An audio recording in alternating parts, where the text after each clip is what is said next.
Graça e paz. Esse é mais um vídeo da série Pastor Denilson Responde. A pergunta de hoje foi feita por um irmão. A alma morre? Na verdade, é uma pergunta que eu estou familiarizadíssimo, porque nos meus seminários sobre Apocalipse, os meus alunos constantemente me fazem esta pergunta. A alma morre? Ou a alma é imortal?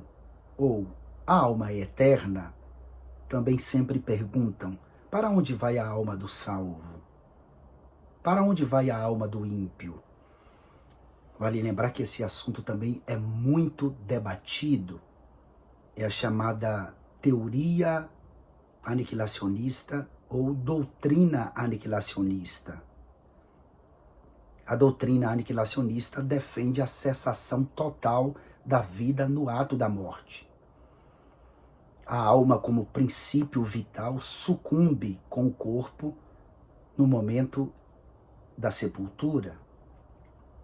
Para os aniquilacionistas, o castigo dos ímpios seria o de não viverem para sempre com Jesus. A morte para estes, os ímpios, seria realmente a separação eterna de Deus. Quem defende a doutrina aniquilacionista, os mais conhecidos são as Testemunhas de Jeová e os Adventistas do Sétimo Dia. Eu escrevi um livro há 10 anos atrás, é este livro aqui, Inferno, Ficção ou Realidade. Ele está na 10ª edição, veio uma edição revisada e atualizada.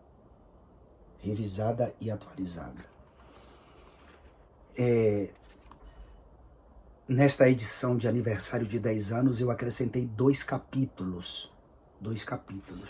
Um dos capítulos é exatamente sobre aniquilacionismo, que está na página 67.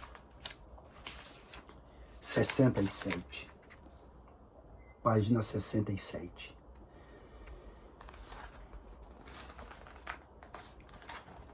Segundo Champlin, aniquilacionismo é um ponto de vista pessimista do destino final da humanidade, em parte ou em sua inteireza. De acordo com essa teoria, segundo Champlin, o homem, em sua totalidade ou em parte, é reduzido finalmente a nada. Para Geisler, o aniquilacionismo é a doutrina da extinção das almas dos ímpios em vez de serem enviadas conscientes para o inferno eterno. É bom lembrar aqui que esta doutrina chamada de aniquilacionismo, ela foi condenada como herege pelo Sínodo de Constantinopla em 543, no Concílio de Constantinopla em 553 e pelo 5º Concílio de Latrão em 1513. Não é da agora que se discute aniquilacionismo, já é, olha, inclusive alguns pais da igreja, deixa eu pegar aqui um livro, Perguntas Difíceis de Responder, Elias Soares, páginas 92 e 93. Alguns pais da igreja se manifestaram contra o aniquilacionismo. Justino Marte, que viveu entre 100 e 165 depois de Cristo, ele disse: os ímpios nos mesmos corpos se unirão outra vez com seus espíritos que agora deverão enfrentar a eterna punição, e não somente, como disse Platão, por um período de 1000 anos. Irineu, que viveu entre os anos 125 e 202, disse: o corpo morre e é decomposto, mas não a alma ou espírito. Como o Senhor se afastou do meio da sombra da morte, onde estavam as almas dos mortos, e contudo, posteriormente, ele ressuscitou no corpo e depois da ressurreição foi levado ao céu, fica claro que as almas dos seus discípulos também entrarão no lugar invisível que lhes foi destinado por Deus e ali permanecerão até a ressurreição, esperando por ela. Então, recebendo seus corpos e ressuscitando em sua totalidade, isto é, de modo corpóreo, assim como o Senhor ressuscitou, eles assim irão à presença de Deus. Metódio, que viveu entre os anos 260 e 311 d.C., disse: é a carne que morre, a alma é imortal. Assim, se a alma é imortal e o corpo for o cadáver, aqueles que dizem que há uma ressurreição, mas não na carne, negam qualquer ressurreição.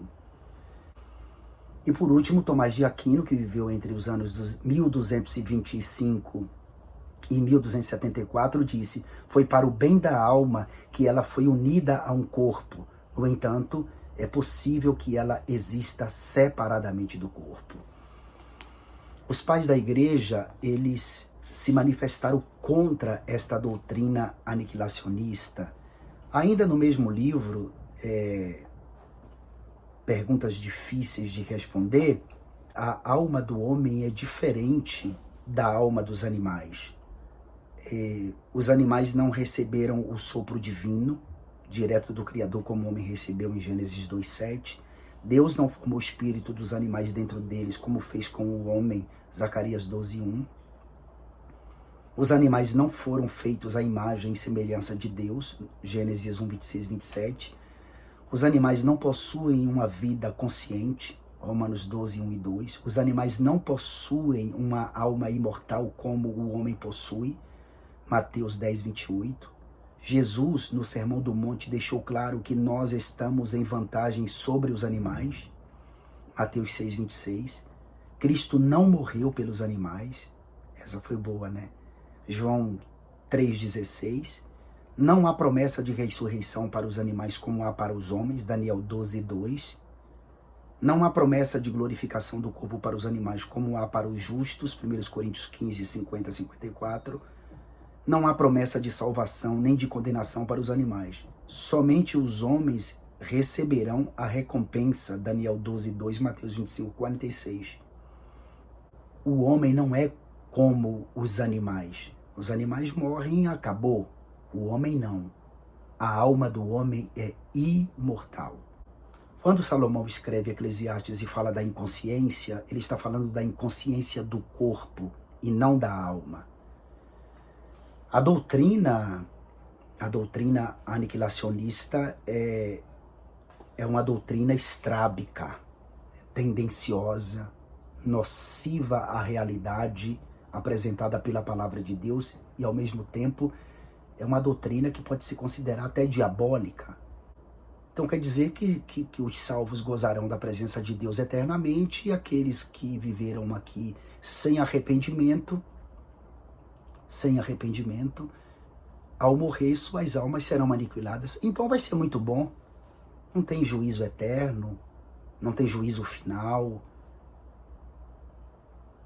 Não existe os livros que serão abertos em Apocalipse 20 por ocasião do juízo final.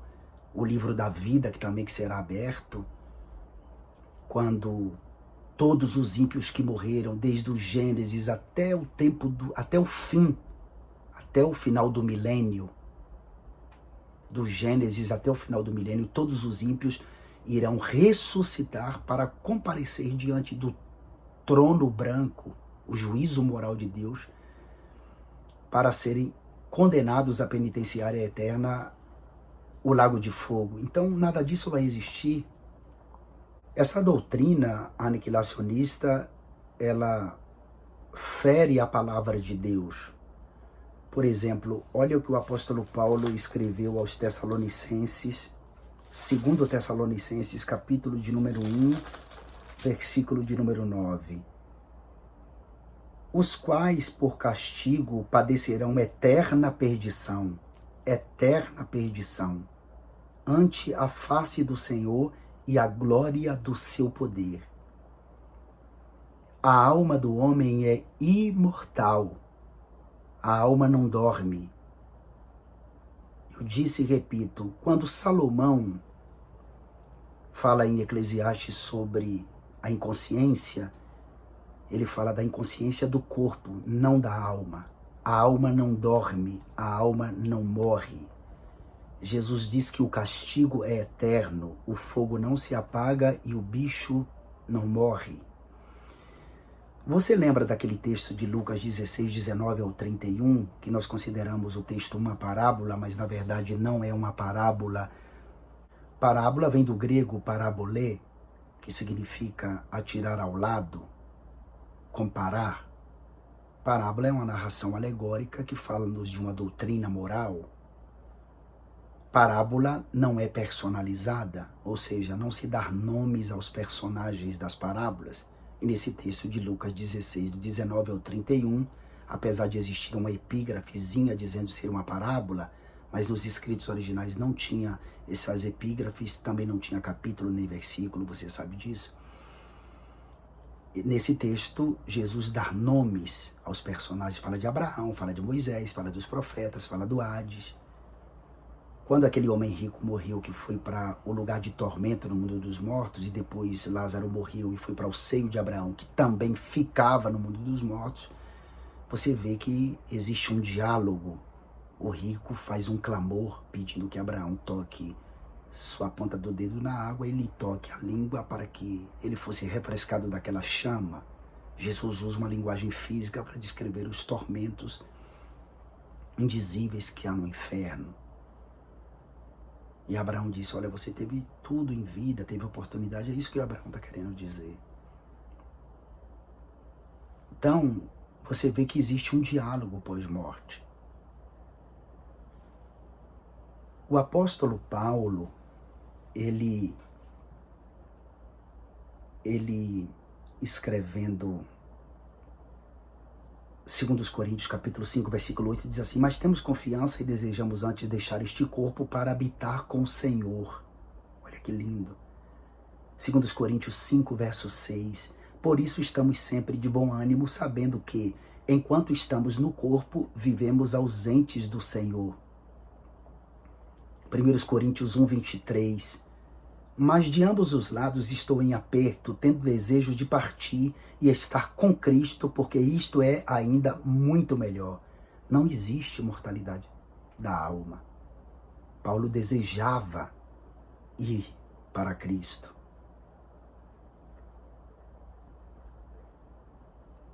Mateus capítulo 10, versículo 28, diz assim, versão trinitariana, tá? Eu estou lendo. E não temais os que matam o corpo e não podem matar a alma. Temei antes aquele que pode fazer perecer no inferno tanto a alma como o corpo. Daniel 12, 2. E muitos dos que dormem no pó da terra ressuscitarão, uns para a vida eterna e outros para vergonha e desprezo eterno. O inferno é um lugar de tribulação e angústia, Romanos 2,9. É um lugar de pranto e ranger de dente, Mateus capítulo 22, versículo 13. Tais castigos só podem ocorrer em corpos vivos. Então, a alma não morre. A alma é imortal. Deus te abençoe e até o próximo vídeo.